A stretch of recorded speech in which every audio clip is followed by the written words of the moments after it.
I'm out here checking my veggies. We had a nice lower temperatures today. I gotta get my turkeys out really quick. Out, out, out. Nope, you're stepping on the peppers. Thank you. Got my turkeys out here. And my chickens, of course. They're all over. My dog's watching. I have a lot of, I gotta go catch those guys. I got a lot of caterpillars. Not caterpillars, grasshoppers. So they help me keep the pests down, but you have to watch them because they will destroy your garden.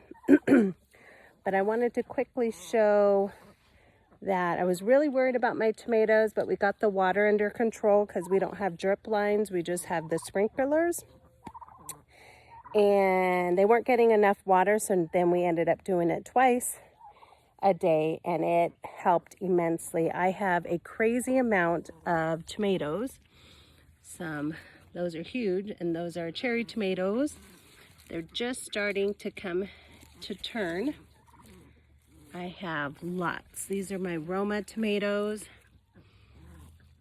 Lots of Roma tomatoes. This one's starting to turn. They're all gonna turn. I'm hoping they turn quickly, like by this weekend, because I'm working full time, so that's about the only time I get to come out unless I do it in the evening, like right now. But I have a lot of tomatoes and they've grown great. I have this fencing that I've put them on, and that seemed to work really well. I didn't have fencing on that last row, and you can see it's very heavy. So I have a lot of tethers holding it up. So let me go check on those chickens. They're making me nervous. But what I really wanted to show is the biggest thing I learned was taking out those suckers as they grew. So I took out all of the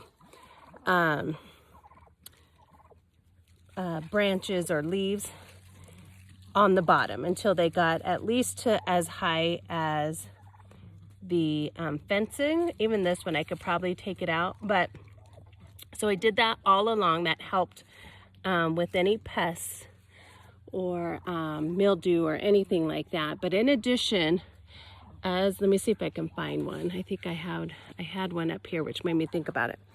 This right here, there's a sucker that comes in the armpit of your tomatoes.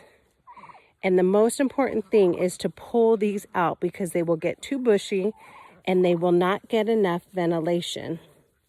So I come out here every day, just about, because some of them get away from you, and I pull out the suckers of the tomatoes, and you can see they've been able to breathe really well. There's a whole lot of tomatoes. It's supposed to provide a lot of tomatoes, more tomato growth, which I think it's definitely worked.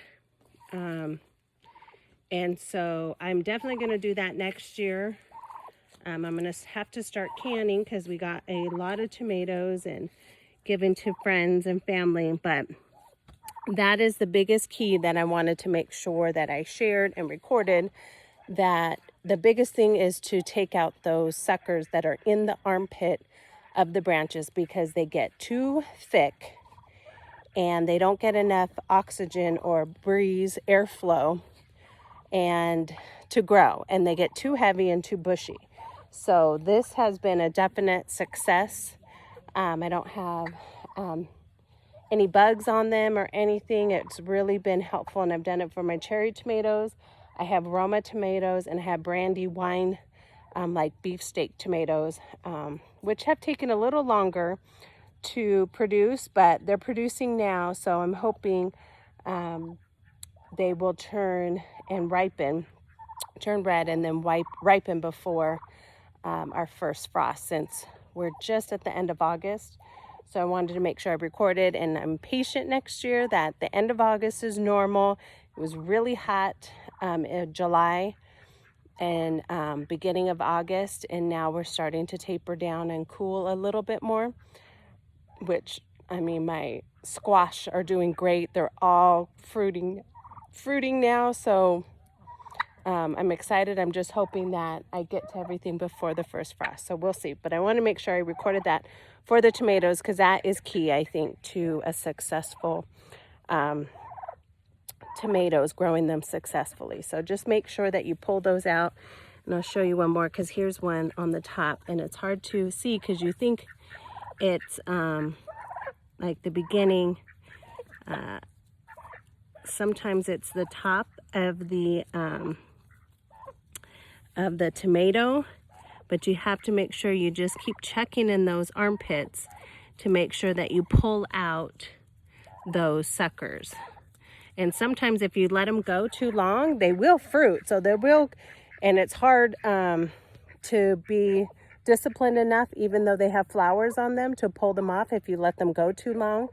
I think that was the hardest part for me to do, but I just followed what I've learned, and I stuck my guns and I pulled them off, even if they had flowers on them, even if I let them go too long and they were really thick and I had to snip them instead of just pinch them off. I stuck to that religiously, and I think that's what benefited me and having great successful on the tomatoes, especially here in Montana, which it's a little more harder to do because of the weather. So I think that worked, and I'm gonna make sure that I do that again next year.